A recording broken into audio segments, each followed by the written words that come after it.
Aktivitas jual beli emas di Jalan Somba Opu, Kecamatan Ujung Pandang, Kota Makassar meningkat saat harga emas melonjak.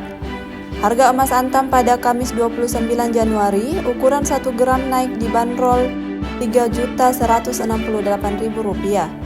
Harga emas antam ukuran 1 gram tersebut naik Rp165.000 jika dibandingkan dengan Rabu pada tanggal 29 Januari. Pantauan tribuntimur.com, pada Kamis 29 Januari, di Somba Opu deretan toko emas ramai dikunjungi warga. Jalan Somba Opu sendiri dikenal luas sebagai pusat perdagangan emas terbesar di Kota Makassar.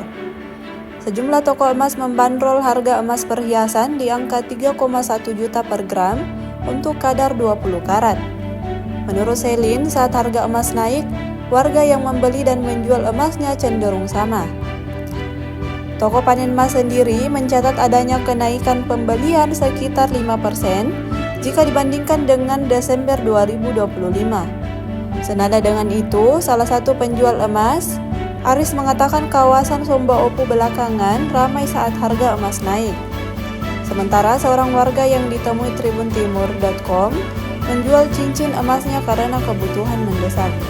Download Tribun X sekarang, menghadirkan lokal menjadi Indonesia.